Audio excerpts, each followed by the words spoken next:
രാവിലെ എഴുന്നേൽക്കുന്നത് മുതൽ ഉറങ്ങുന്നതുവരെ നുണ പറയലാണ് വി ഡി സതീശന്റെ പണിയെന്ന് M V Govindan. V D Satheesan വർഗീയതയ്ക്ക് എതിരാണെന്ന് പറഞ്ഞു നടക്കുന്നു. UDFന് പിന്തുണ നൽകുമെന്ന് ജമാഅത്തെ ഇസ്ലാമി പരസ്യമായി പറഞ്ഞിട്ടും സതീശൻ ഒരക്ഷരം പറഞ്ഞോ എന്നും ഗോവിന്ദൻ ചോദിച്ചു.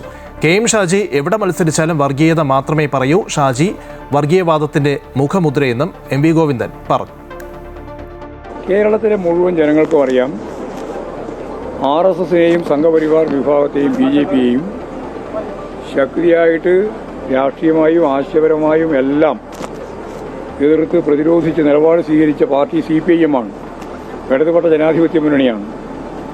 അന്ന് യഥാർത്ഥത്തിൽ ഈ വി ഡി സതീശൻ ഉൾപ്പെടെയുള്ള ആളുകൾ RSSന്റെ പ്രമുഖ നേതാക്കളുമായിട്ട് സംസാരിച്ചു അവരുടെ വിവിധ പരിപാടികളിൽ ഗോൾവാൾക്കറുമായി ബന്ധപ്പെട്ട് അദ്ദേഹത്തിൻ്റെ മുമ്പിൽ സാഷ്ടാംഗം നമസ്കരിക്കുന്ന ഫോട്ടോ സഖാവ് പിണറായി പുറത്ത് വിട്ടപ്പോൾ മാധ്യമങ്ങളെല്ലാം പലരും വി ഡി സതീശനോട് ചോദിച്ചു, ഈ ഫോട്ടോ സത്യമാണോ?